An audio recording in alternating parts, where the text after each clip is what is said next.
नंदन भगवान की जय।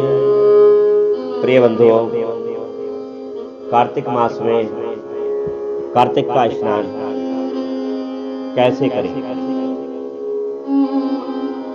कार्तिकेयं करिष्यामि प्रातः स्नानं जनार्दन, प्रीत्यर्थं तव देवेशु दामोदर मया सह।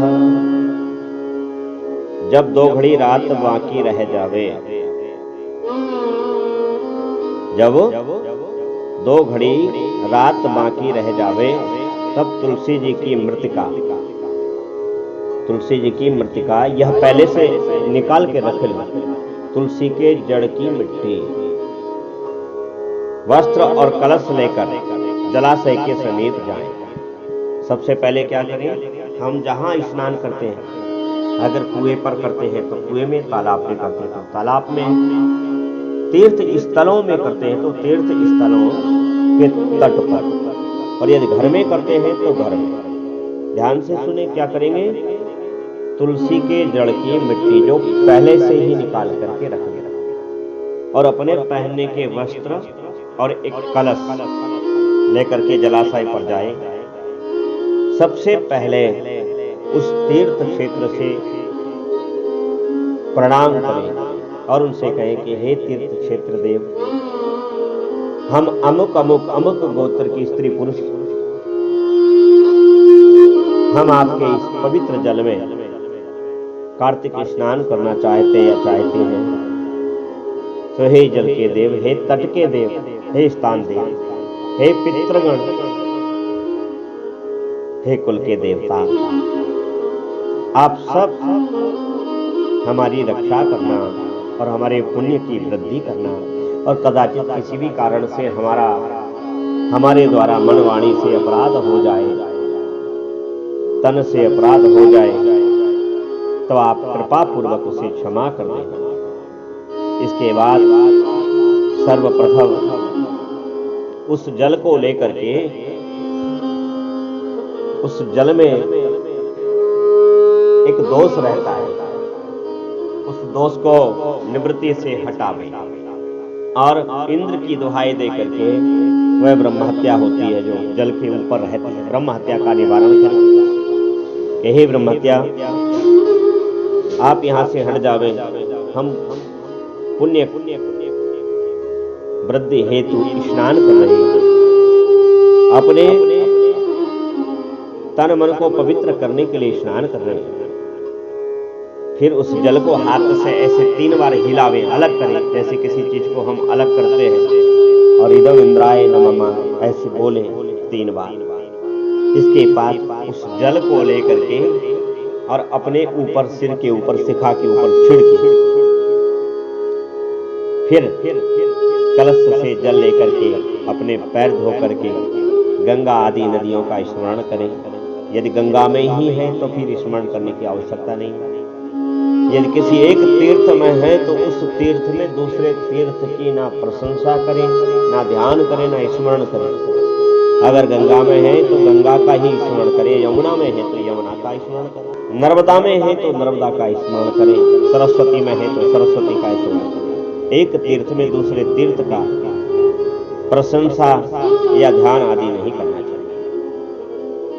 फिर पैर धो करके गंगा आदि नदियों तथा विष्णु और शिव आदि देवताओं का स्मरण करें, और फिर नाभि के बराबर जल में खड़ा होकर के, नाभि से अधिक जल में न जावे, और तैरना यदि नहीं आता हो तो नाभि वाले जल में भी घुटने के बल बैठ जावे, ताकि जल नाभि तक आ जावे, पास में ही रहे।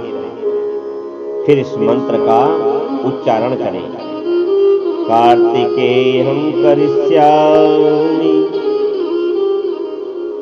प्रातः स्नानं जनार्दनं, प्रीत्यर्थं तव देवेशु दामोदर मया सह।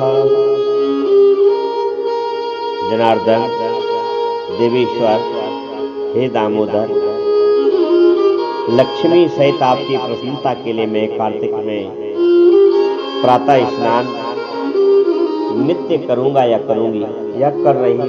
आप सदा मुझ पर कृपा करना। ऐसा स्नान करते समय गंगा जी का ध्यान करें।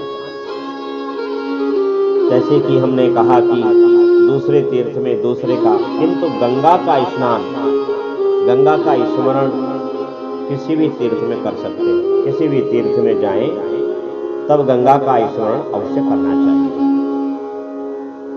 फिर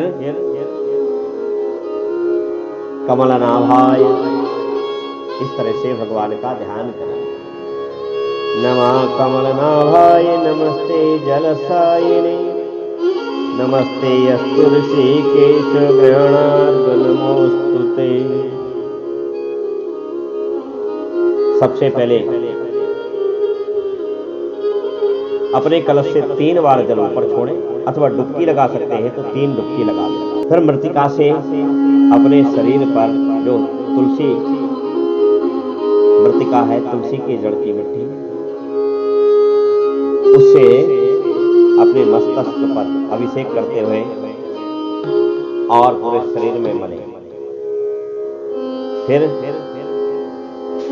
स्नान करें और फिर पुरुष सूक्त भगवान का ध्यान करें।